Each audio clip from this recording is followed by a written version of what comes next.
personally like bugs, big deal. And I think there's some cool stats here. So those of you who want to know, that's great. But the cockroach, if you're allergic to it and you're eating it in food, it'll cause problems. You'll think it's a food allergy. It's not. It's a cockroach allergy. So let's give you some stats. Question number 1. How many bug bits do you eat each year? Your choices: none. No thank you. I'm a vegetarian. B, less than 100. I'd like to eat more, but they just move too fast and I can't catch them. Or C, 140,000. Yum, yum. Ooh, I'm gonna get you too. Another one bites the dust. Another one bites the dust. Me? I like my cockroaches chocolate dipped. That's what I'm talking about. And yet you're still watching because you just can't turn it off. Mealworms and maggots and roaches, oh my. Yeah, they're found in everyday foods. Like what? Chocolate, coffee, it's a bad one for me. Wheat, grains, beer. There's a lot of bug bits in beer, sadly enough. Dr. Scrata, you're really starting to piss me off. You're making this out to be a joke, and I'm really entirely grossed out. What are you going to do about it? I get questions like that all the time. What are you going to do about it? Well, once we solve medicine, one idea at a time, then I'll write a letter to the FDA, and we'll get this thing sorted out. In all seriousness, though, the FDA is well aware. Put away your pencils. They're well aware, and it is safe. It's not like you're going to die. Yes, you'll be grossed out, but your own fault. I warned you like over and over again, and yet you're still here. So, just to let you know, it's just if you have allergies to cockroach. And that's why it's important to know this, okay? All right, let's break it up a little bit. Another question. Time for some more facts. Who is the worst offender? Is it coffee? I hope not. That would be terrible for me. I drink a few pots of coffee a day. Is it B, chocolate? That would suck. Is it C, gluten? Or really what I'm saying is wheat. Here's yet another reason why people should minimize their wheat intake, right? Grains.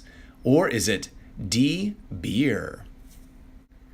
The answer is beer. The hops that are in the beer can have 25,000 bug bits per 2.5 glasses. Wow, don't start getting out your calculator and finding out how many bug bits you ingested last night. Just set it aside.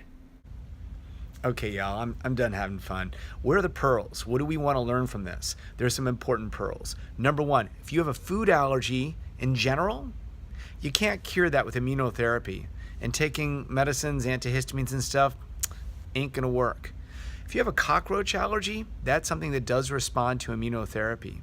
So keep that in mind. Also, I have found, and this is anecdotal, okay, but I'll look into this, maybe I'll do a video down the road. When I have people who have allergies and headaches, and we treat them with immunotherapy and their headaches get better, they are disproportionately allergic to cockroach. And I think that's also why oftentimes for our headache diet, we tell people to avoid these foods like chocolate and coffee and beer. And so I wonder if there's more of an underpinning of allergy to some of the headache etiology out there. Surprised to you that for years I tried to talk people out of undergoing food allergy testing. Then I got really smart and I said, you know what I should do? I should give patients what they want. So we started testing for food allergy, and you know what else? It's really popular. And it has been informative. So I kind of feel bad that I was talking people out of it for years. But you might ask, why? Why would you talk someone out of food allergy testing? And the answer is that when you get an allergy test back that says you're allergic to some food, and it says, yes, you're allergic to the food, you may or may not be. You may just have a sensitivity. And if you asked me, if you said, Dr. Scrata, how often, when it says I'm allergic to, say, dairy or milk, am I really allergic to milk? And it is approximately 50%. So what do you make of that? And why is it that you're happy to test people now, given what would be by many an unacceptable measurement? I'll tell you. First of all, there's more to that metric than simply it's negative and it's positive and only 50% right, if it says it's negative, you really don't have that allergy. So there's a lot of people who think they've got a gluten allergy and they're avoiding lots of life. And it turns out if we test you and it says you're not allergic to gluten, you really probably are not allergic to gluten. It may be that avoiding gluten makes you feel better for other reasons, but not because you have an allergy. So when it's negative, it's very helpful. That's number one. Number two, if it says you are allergic to something like soy, well, soy's in everything. So how would you figure that out on your own? Not easily. Most people we diagnose with a true soy allergy weren't really aware of that before, and it really is an eye-opening thing. So I feel good that we test people for food allergy now. I think it's something worthwhile to catch that, whatever it is, 1 out of 4 or 5 people who did not know and would not have known otherwise. But once you find out what your allergy profile is to foods, what I recommend is a food journal, or as I'm told by my kids, it's a diary if it's a girl, it's a journal if it's a boy. So that's what happens when you have young kids, right? How I recommend doing a food journal, because I'm a boy, is that you take that food, and if you want to do multiple foods, you can do them all at once. And we do something called an elimination diet. And we call it that because you eliminate eating that food for a period of time. And, some people do it for 2 weeks, some people do it for a month. And you want to keep different criteria on this journal. So you make a list of things on the side, and it might say things like, well, like this. At the Modern Nose Clinic, we intend to make an allergy food symptom tracker available to you. But until then, you can make your own. It's really easy. So here is a good starting point. I listed 5 different categories of symptoms that people can have from food allergies. And I thought this is a pretty good starting point. You could be really detail-oriented, that's how I am, and write them all down and measure all of them. Or if there's only a few you're really worried about, you could focus on those and keep it simple. There's nothing wrong with that. So let me zoom in on each cluster and we'll go over that. We'll call these the gut symptoms. So a lot of people get abdominal discomfort. They can have a little bit of nausea. Sometimes it's severe enough to have vomiting. That usually gets your attention. You might be concerned about the consistency of your stools, and certainly that could be a GI problem and not an allergy problem, but if you have diarrhea or loose stools, then that's something to consider. And then finally, a pretty common one is gas or bloating. And so what I would do is each day as you go to sleep, on a scale from 1 to 10, I'd indicate how severe these symptoms are. The next category is sometimes not considered very often, but you can get lightheadedness, sense of fainting or dizziness because of a food allergy. That might be worthwhile keeping track of, because this would be a mysterious problem that you normally would not associate with a food allergy. Itching, hives, or eczema, there you go. It's probably why you came to see us. Nasal congestion, that's a big one. We're the Modern Nose Clinic, and 70% of allergies will impact your nose as the target organ. So we really focus on that. And you could, I'll go crazy on that, but you guys just might write down nasal congestion. And then also with breathing. If you're not breathing through your nose and the allergens are going straight into your throat, you can have wheezing from inhalants. But with food allergies, you can get wheezing too. Some people have trouble breathing. Number 5, if you got symptoms right there in your mouth where you have tingling, itching in the mouth, throat clearing, and postnasal drip, these are worth measuring too. Anyway, so for the next 2 weeks, go off that food that you want to test, okay? Strictly. Just really obsessively go off of it for 2 weeks. Or if you want, you can go off it for a month, but for a period of time. Then at the end of that period of time, and measure it each night, at the end of that period of time, go back on that food big time.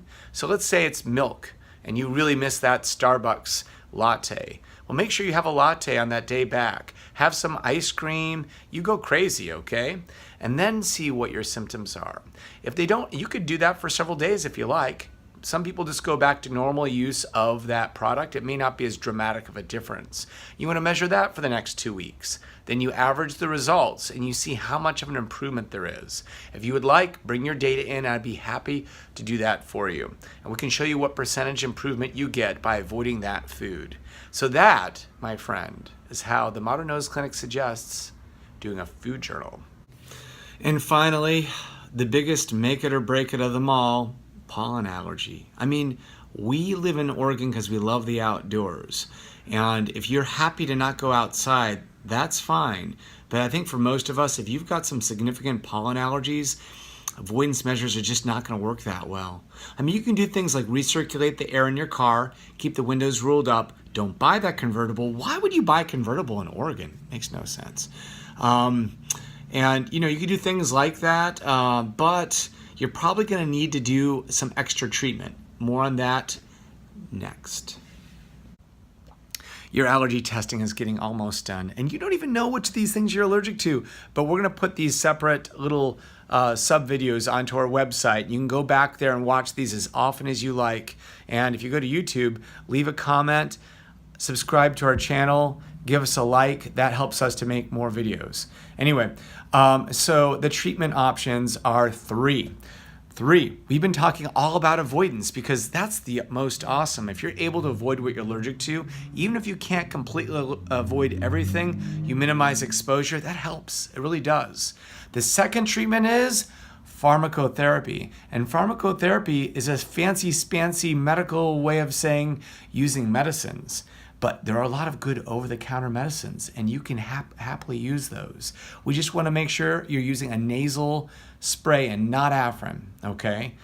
Saline irrigation, nasal steroids, and there are others. We can prescribe medicines for you. It is our preference if you want to do pharmacotherapy to get started on that, then follow up with us during your allergy season so we can kind of tweak things a little bit here or there and get it just right.